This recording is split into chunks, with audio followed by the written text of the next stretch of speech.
All right, moving on to page 2. There are a couple of concepts that they throw at you at the top of the page. They want to talk about polygons that are inscribed inside these circles and finding angle measures because of polygons.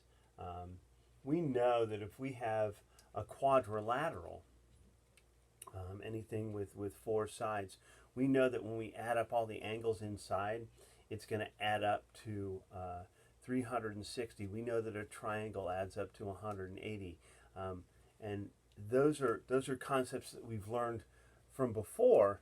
But I want to talk about inscribed angles and how to find their measure the easy way. And usually it's by looking at the arc length that these angles are cutting into.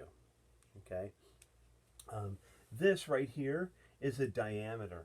All right, and that diameter basically cuts the circle in half. Right, so if I measured this arc from B around to D, it'd be 180 degrees, and if I measured this arc all the way from B around to D the other way, it would also be 180 degrees. So BAD is 180 and BCD is 180, and we know that because we have a semicircle.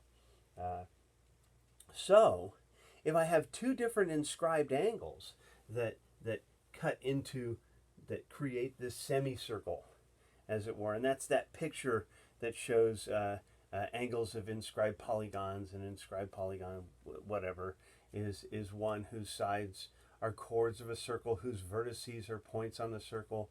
Inscribed polygons have several properties. That's where it says it on the page. But I want to talk about this one in particular because I want to tell you that if you have a diameter and you have an inscribed angle that meets right there at those points on the circle that are at that diameter, then this has to be a right angle, right? Because remember, inscribed angles, their measure is half of the arc that it creates, okay? So the measure of this arc, we just said, was 180 degrees, so this inscribed angle has to be a right angle. It has to be 90 degrees. That's half of 180, right? And this one is the same. It also has to be 90 degrees. Now we know that we have triangles that look different that are right triangles, right? Here's a right triangle, right? But then that's a right triangle as well, right? And I can even make it look more like we have here, closer to that.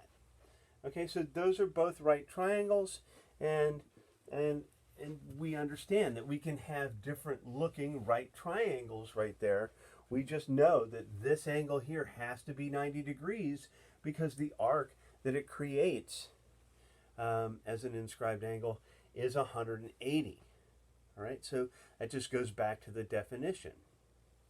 Now, I want to go to the second piece, which shows an isosceles triangle. And how do I know it's isosceles? How do I know that 2 of these angles are the same? Well, I know that this angle L has this arc here, cuts this arc here. This is angle L, right? And it has this arc here. Well, this arc is congruent to over here, so this angle M, right, the angle M, creates this arc here. Well, but if both arcs are the same length, or both arcs are congruent, then these 2 angles have to be congruent. And so when you're given the picture like this, you know that L is 3x plus 5, but M also has to be 3x plus 5. So I'm going to put that over here in green.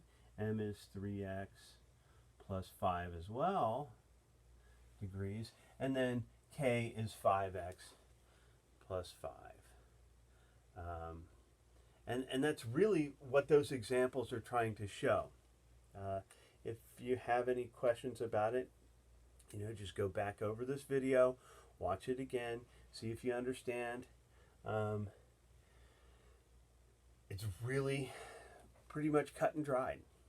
All right, I'm going to move on, take a look at some of the problems on your homework, and see if I can get you to set up some of those problems to solve now that we know the basics about it.